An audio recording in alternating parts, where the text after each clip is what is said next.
옆에 있는 분들 인사 나누겠습니다. 주님의 평화가 함께 하시기를 빕니다.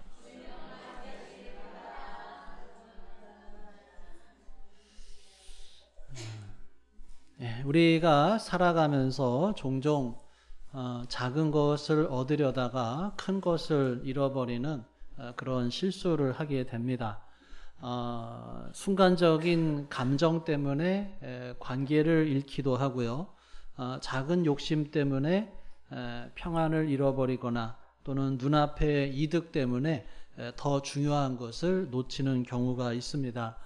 이런 것을 가리켜서 이제 소탐대실이다라고 말을 하죠. 소민아, 지난주에 생일이었어? 생일 파티 했어? 아파 때문에. 그래, 늦었지만 생일 축하해. 소탐대실이 뭔지 알아?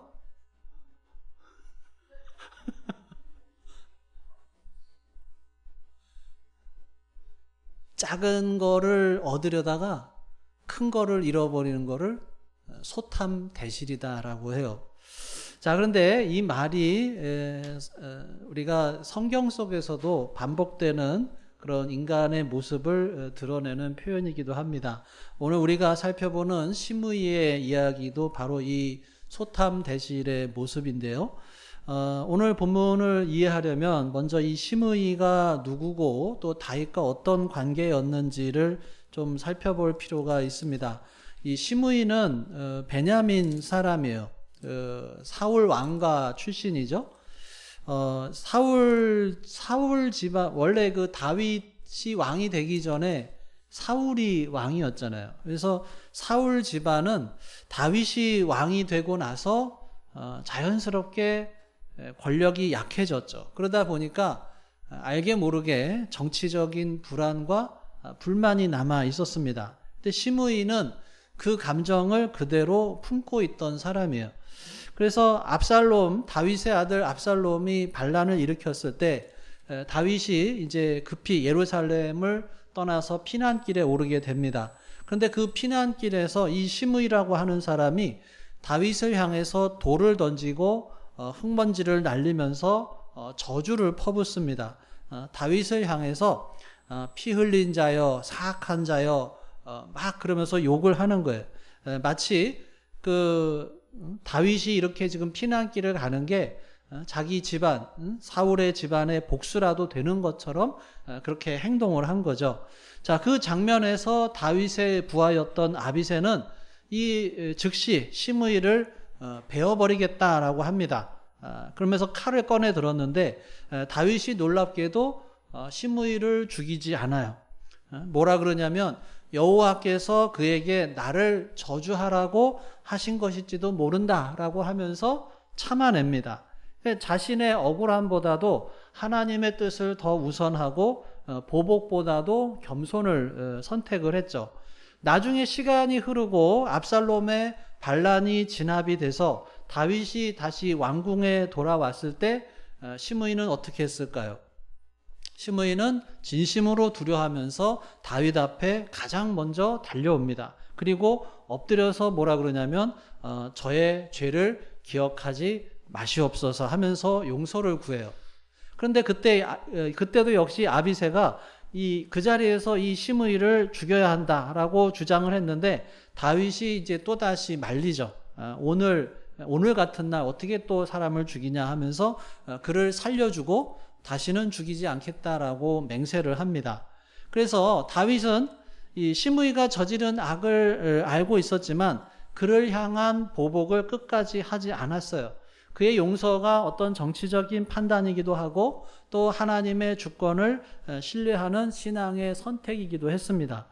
그런데 다윗은 죽음을 앞두고서 2장 그 초반부에 보면은 이 시므이를 지혜롭게 처리하라고 당부를 해요. 단순하게 뭐 죽여라라고 하는 이 뒤끝 있는 명령이 아니라 시므이가 여전히 이 잠재적인 반란 세력이다라고 하는 것을 알려주고 이 국가적인 경계를 솔로몬에게 분명히 알려주고 있는 것입니다. 자, 그 유언을 들었던 솔로몬은 시므이를 곧바로 죽이지 않습니다. 왜 솔로몬이 시므이를 바로 죽이지 않았을까? 그것은 첫 번째로 다윗이 시므이를 용서했기 때문이죠. 그가 저지른 잘못은 있지만 다윗은 그 시므이를 용서했어요. 그러니까 용서했는데 죽일 수가 없는 거죠. 그렇지만은 솔로몬은 또 그 시므이를 예의주시하고 있다가 오늘 본문에서 읽은 것처럼 이 시므이가 솔로몬 왕과의 약속을 깨고 그 예루살렘에서 밖으로 나가는 그 이야기를 전해 들었을 때 결국 솔로몬이 시므이를 죽이게 되었다는 것이 이제 오늘 본문의 말씀이죠. 자, 솔로몬이 죽이지 않고 있다가 시므이가 밖으로 예루살렘 밖으로 나가는 모습을 기다렸던 듯이 이렇게 처형하는 이 이야기를 우리가 어떻게 이해를 하면은 좋을까요?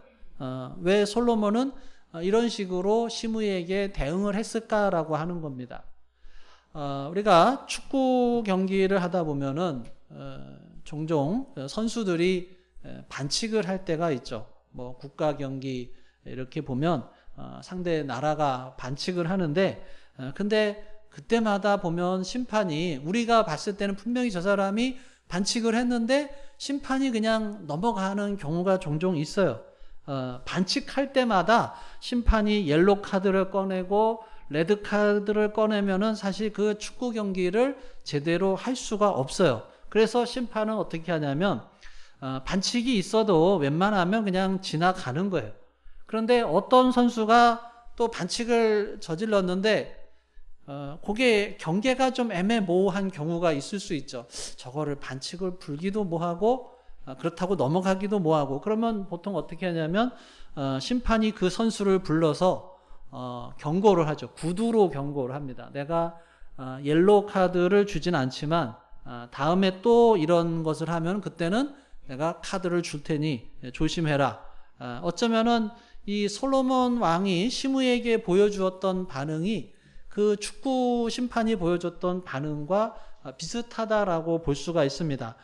시므이가 엄청난 잘못을 다윗에게 했죠. 다윗을 향해서 비난하고 욕하고 돌을 던지고 그런 일을 했는데 놀랍게도 옛날 심판 다윗은 그냥 그것을 눈 감고 지나가 버렸어요. 옐로 카드가 아니라 레드 카드를 줘야 되는데 그 카드를 꺼내지 않고 그냥 지나간 거죠. 그리고 나서 지금 이제 솔로몬이 심판이 됐으니까 무조건 카드를 내미는 게 아니라 구두 경고를 한번 하는 거죠.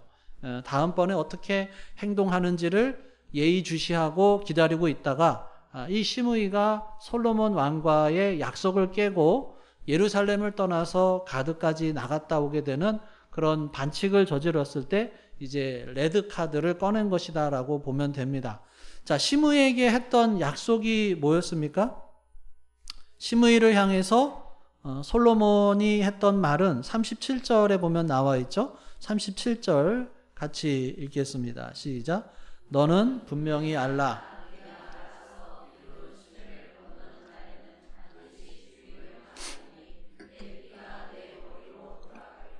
예, 36절에 보면은 예루살렘에 집을 짓고 거기서 나가지 말라 그랬어요. 그러니까 예루살렘에서만 살으라고 하는 거예요. 만약에 내가 이 예루살렘을 떠나서 이제 기드론 시내라고 하는 것은 예루살렘의 경계를 말하는데요. 이 기드론 시내를 건너게 되면, 그러니까 예루살렘을 떠나게 되면은 그때는 내가 심판을 내리겠다라고 이야기를 한 거예요.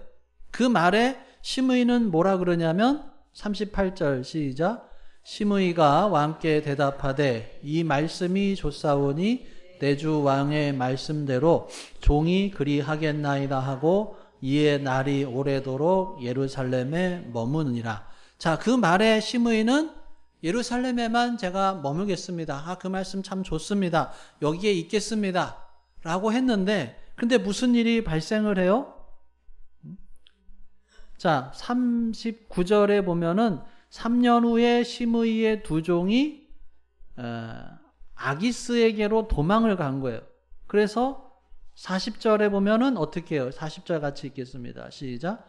시므이가 그 종을 찾으려고 일어나 그의 나귀의 안장을 지우고 가드로 나서 아기스에게 나아가 그의 종을 가드에서 데려왔더니, 자, 3년 뒤에 시므이의 두 종이 도망가는 일이 있었습니다. 블레셋 사람들이 살고 있었던 가드 지방에 있다는 소식을 들었어요. 그래서 시므이가 어떻게 하느냐? 솔로몬 왕과 약속했던 그 약속을 까맣게 잊어버리고, 글쎄 잊어버렸을까요? 아니면 알고 있으면서 이 정도는 괜찮겠지 하고서 나갔을까요? 어떤 마음이었는지는 잘 모르겠어요. 그렇지만 결국에는 슬쩍 가드까지 가서 자기 종들을 데리고 돌아오게 됐어요. 이거는 시므이가 무슨 반역을 도모한 게 아니죠. 시므이가 솔로몬을 대적하기 위해서 간 것은 아니에요. 그냥 종들만 데리고 올 수 있겠다. 이 종들만 데려오면 괜찮겠다라고 생각을 해서 갔는데, 결국에는 그것이 레드카드를 받게 되는 심각한 위반이 되어 버려서 생명을 잃게 되었다라고 하는 것이죠. 자, 이 이야기를 읽으면서 우리가 어떤 교훈을 얻을 수 있을까요? 어쩌면 우리는 이 시므이와 같은 존재라고 말할 수가 있습니다. 시므이는 솔로몬의 은총 때문에 목숨을 부지하고 살고 있었던 것과 마찬가지로 우리도 하나님의 은혜로 이 세상에서 살아가고 있습니다. 하나님의 은혜 때문에 우리가 살아가고 있는 거예요. 그런데 하나님의 은혜 가운데서 살아가는 사람들이 두 가지 반응이 나타나요. 첫 번째는 그 은혜가 너무 감사해서 하나님께서 주시는 그 계명의 말씀대로 순종하면서 하나님의 뜻대로 살아야지 하는 선한 반응을 보이는 사람이 있는가 하면은, 하나님의 은혜를 오해해서 내가 죄를 지어도 심판이 없네, 내가 악을 행해도 하나님께서 심판하시지 않네 라고 생각을 하면서 자꾸만 하나님의 인내심을 시험하면서 악을 저지르는 사람들도 있다는 거예요. 우리 아이들이 부모님, 우리가 이제 보통 자녀들을 키울 때 어떤 규율을 이렇게 정해 놓죠.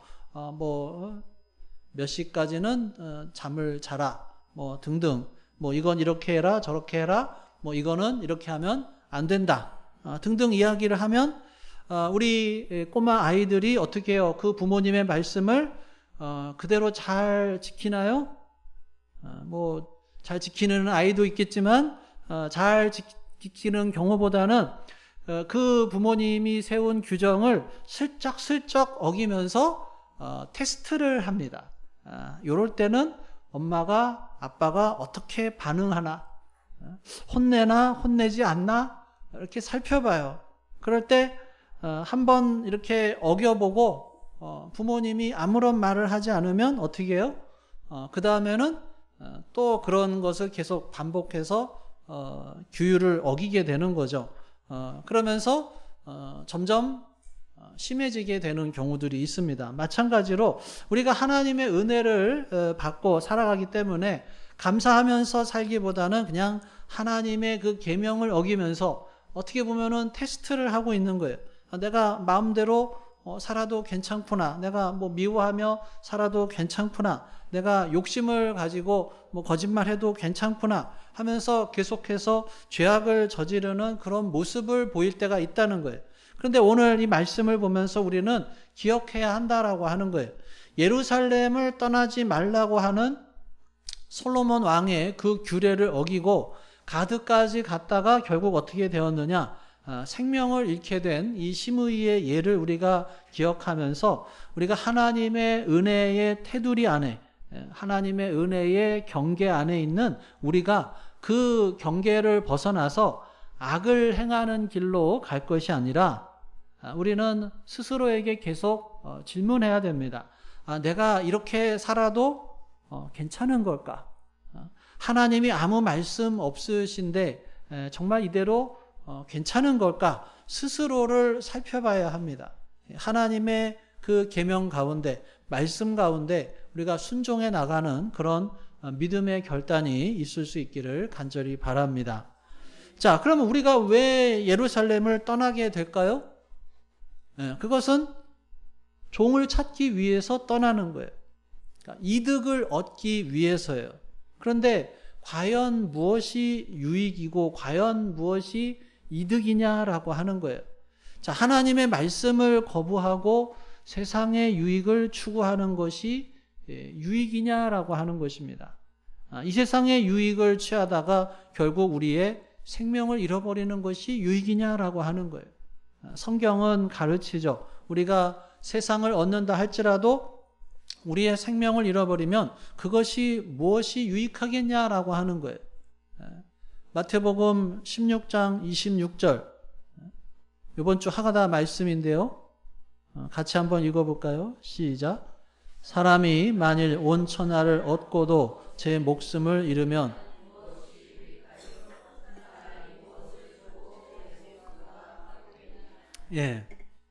안타깝게도 우리들은 심의와 같은 생각을 할 때가 많아요.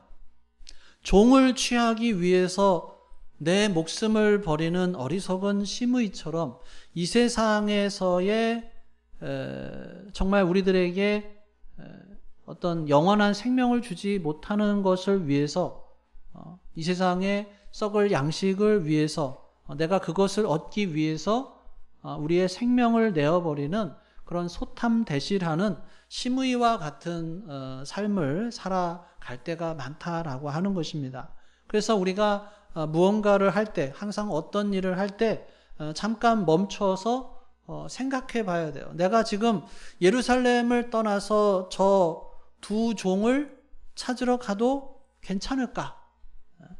거기까지만 질문하면 안 되고, 내가 그 종을 찾으러 저 가드까지 갔다 오면 내가 목숨을 잃을 수도 있겠구나라고 생각을 하면서 죄악을 저지른 것에 대한 결과까지 우리가 생각을 해야 우리가 조심해서 믿음으로 살아가게 되는 것입니다. 그런데 우리가 그 결과를 생각하지 않고 함부로 행동하다가 소탐대실하는 어리석은 인생이 되지 않을 수 있기를 주님의 이름으로 축원합니다. 자, 오늘 본문에 등장하는 심의, 어떻게 보면은 은혜의 자리에 있었는데 그 은혜를 지키지 못한 사람이었어요. 다윗에게 죽임을 당해서 마땅한 사람이었지만 다윗은 그를 용서했고, 솔로몬 역시 조건부 관용을 베풀어서 예루살렘 안에서만 머물도록 길을 열어줬습니다. 그 은혜의 울타리 안에 머물렀다면 심의는 자신의 삶을 계속해서 이어갈 수 있었는데, 눈앞에 있었던 작은 유익, 두 종을 찾는 일 때문에 그 경계를 넘게 되고 그 경계를 넘은 것이 생명을 잃은 길이 되었다라고 하는 것입니다. 심의가 범한 죄는 단순하게 약속을 위반한 것을 넘어서 자신을 살린 은혜를 가볍게 여기고 떠나버린 것이죠. 성경은 이 심의의 이야기를 통해서 우리의 모습을 비춰줍니다. 우리도 하나님의 은혜 안에 살고 있는데 그 은혜가 어느새 너무나도 익숙해져서 가볍게 생각하기도 해요. 하나님께서 당장 심판하지 않으시니까 괜찮다라고 착각을 하고, 또 하나님이 참고 기다리시는 동안에 우리가 조금씩 경계를 넘고 조금씩 타협을 하고 조금씩 은혜의 자리에서 멀어집니다. 내가 큰 죄를 저질러야겠다라고 해서 큰 죄를 짓는 것이 아니에요.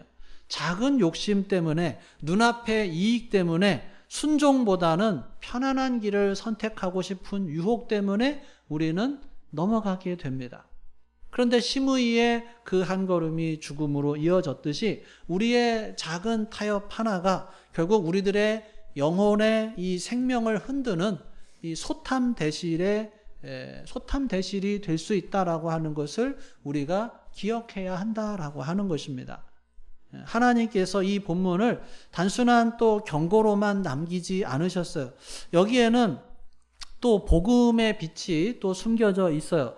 심의가 다윗을 저주했을 때 다윗은 충분히 보복할 수 있는 힘이 있었습니다. 부하들은 그 자리에서 심의를 죽이자고 말했는데 다윗은 악을 악으로 갚지 않고 오히려 용서하고 넘겼어요. 이것은 어떻게 보면은 먼 훗날 십자가에서 우리를 용서하시는 예수님의 사랑을 미리 보여주는 그림자라고 볼 수가 있습니다. 또 오늘 본문에서 솔로몬이 시므이를 심판하는 장면은 장차 예수님께서 완전한 의로 심판하실 날을 또 보여주는 것이라고 할 수가 있어요. 그래서 이 다윗의 용서와 솔로몬의 심판이 함께 있을 때 비로소 우리가 하나님의 마음을 알 수가 있는 거죠. 우리는 용서하면서 사랑하라고 하는 부르심을 받았고, 또 정의는 하나님께서 이루신다라고 하는 이 진리도 받아야 하는 거예요. 이것이 시므이의 사건 속에 들어있는 균형이죠. 결국 오늘 말씀을 통해서 우리에게 두 가지를 동시에 가르쳐 주죠. 첫째는 은혜의 경계를 떠나지 말라는 것이고, 두 번째로 악은 하나님께 맡기고 사랑과 순종의 길을 걸어가라고 하는 것입니다. 사랑하는 여러분, 십자가에서 우리를 용서해 주신 분이 예수 그리스도시죠. 그리고 마지막 날 의롭게 심판하실 분도 예수 그리스도십니다. 지금 이 순간에도 우리들에게 은혜의 울타리를 베풀어 주시고 그 안에 머물도록 붙들어 주시는 분도 예수 그리스도시죠. 그래서 우리의 삶이 이 시므이처럼 소탐대실 은혜의 경계를 넘어가는 것으로 비극으로 끝나지 않도록 우리가 항상 그리스도 안에 머물고 또 그분의 말씀 안에 거하고 또 그분의 은혜를 가볍게 여기지 않는 우리 모두가 될 수 있기를 주님의 이름으로 축원합니다. 기도하겠습니다. 이 시간 오늘 주신 말씀 생각하며 함께 기도합니다. 오늘 말씀 속에 시므이 작은 것을 얻으려다가 은혜의 경계를 넘어가고 결국 생명을 잃게 되었습니다. 우리들의 삶에서도 이 정도는 괜찮겠지 하면서 넘나드는 작은 타협의 순간들이 있지는 않은지, 또 그 작은 한 걸음이 은혜의 영역을 벗어나는 걸음이 되고 있지는 않은지 이 시간 우리가 주님 앞에 스스로 물어보길 원합니다. 나는 은혜의 울타리 안에 머물고 있는지, 아니면 작은 욕심 때문에 경계를 넘어서고 있는지 이 시간 우리의 마음을 비춰보고 또 다시 은혜의 자리로 돌아오게 하시는 성령님의 음성에 귀 기울이는 시간을 갖도록 하겠습니다.